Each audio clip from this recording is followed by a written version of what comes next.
មានមេឃភ្លៀងខ្លាំងមនុស្សភាគច្រើនដែលស្ថិតនៅក្នុងភូមិព្រៃខ្មៅមិនមាននរណាម្នាក់ហ៊ានចេញក្រៅផ្ទះនៅឡើយពួកគេបានជឿថានៅក្រោយម៉ោង12យប់នោះនឹងតែងតែមានសូរសំឡេងចេញពីផ្ទះឈើចាស់មួយដែលស្ថិតនៅឯចុងភូមិផ្ទះនោះកាលពីមុនធ្លាប់ជាផ្ទះរបស់ស្ត្រីមេម៉ាយម្នាក់ដែលត្រូវបានបាត់ខ្លួនយ៉ាងអាថ៌កំបាំងមនុស្សភាគច្រើនដែលបានចូលទៅក្នុងផ្ទះចាស់នោះហើយ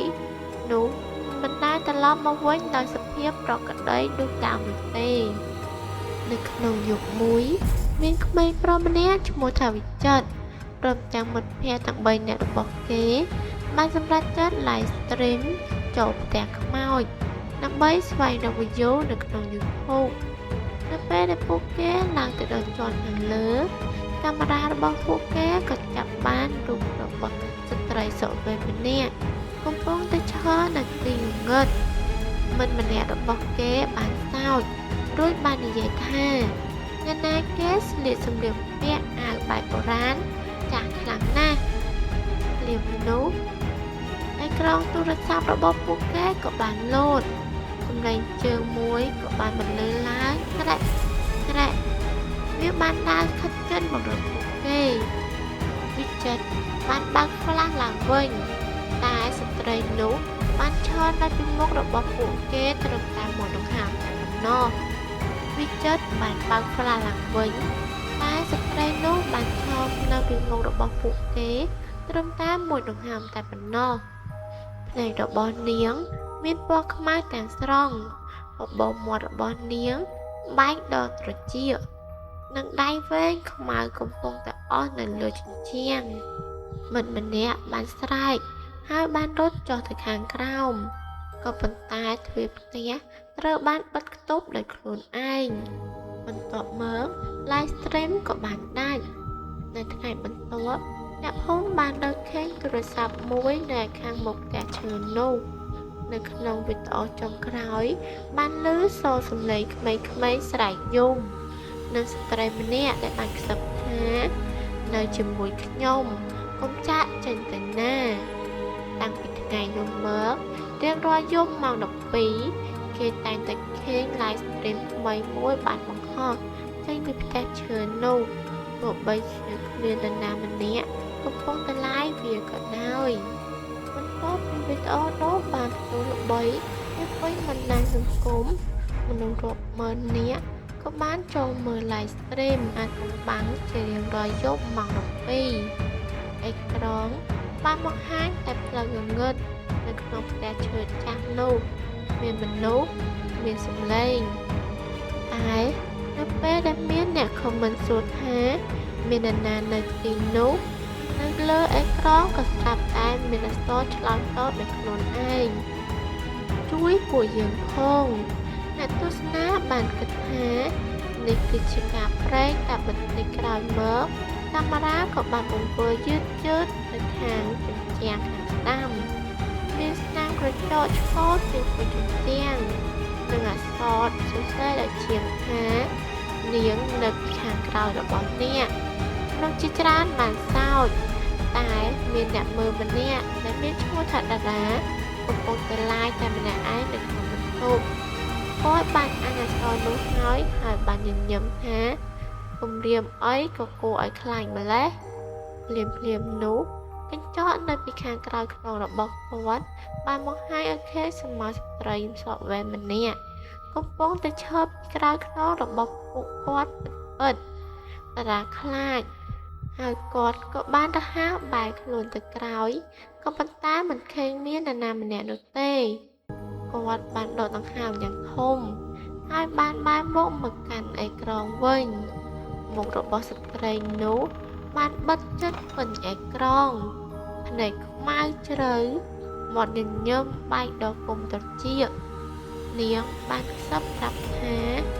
ខ្ញុំបានរកឃើញអ្នកហើយ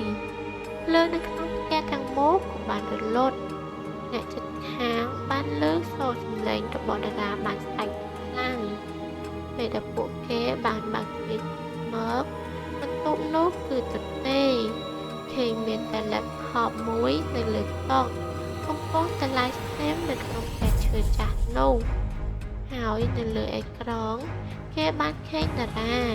កំពុងតែឈរនៅក្នុងផ្លូវងងឹត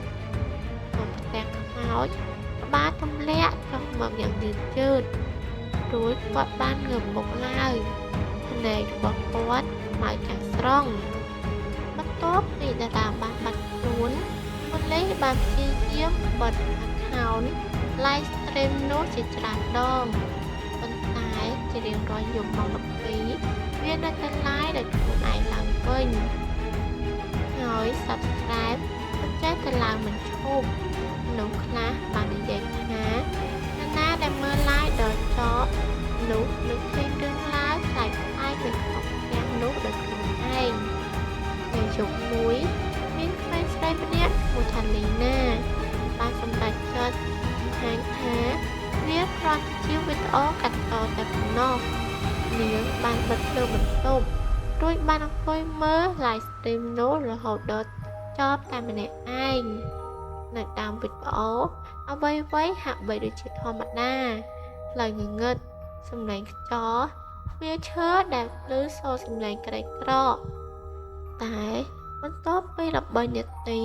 កាមេរ៉ានោះក៏ចាប់បានទ្វារមួយដែលខាងជាន់លើបើកដោយយឺតៗនៅក្នុងនោះងងឹតស្លងហើយមានឮសូរសំឡេងក្មេងតូចម្នាក់បាននិយាយថាបងស្រីនាងកំពុងតែមើលបងលីណាបានញញឹមតិចតែចិត្តក៏ចាប់ផ្ដើមមិនស្រួលភ្លាមនោះអ្នកខមមិនមួយបានលោតឡើងនៅលើអេក្រង់កុំបាយក្រោយនាងបានសើចរួចនិយាយថាបោកមនុស្សបានល្អណាស់ហេតាតែភ្លាមនោះ webcam laptop របស់នាងក៏បានបើកឡើងដោយខ្លួនឯងនៅជ្រុងអេក្រង់តូចមានរូបរបស់នារីម្នាក់កំពុងតែអង្គុយនិងមានសមាស្ត្រីម្នាក់កំពុងតែឈរនៅពីក្រោយកៅអីលីណាបានឈប់ដកដង្ហើមនាងបានយឺតបានបែរមុខទៅខាងក្រោយតែគ្មានអ្វីនោះទេក៏ប៉ុន្តែនៅពេលដែលនាងបានបែរមុខមកវិញត្រីនោះនៅលើអេក្រង់កុំព្យូទ័ររបស់នាងនៅជិតនឹងមុខរបស់នាងជាខ្លាំងភ្នែករបស់នាងស្រអាប់ដាក់មុខញញឹមដោយត្រជាក់ហើយ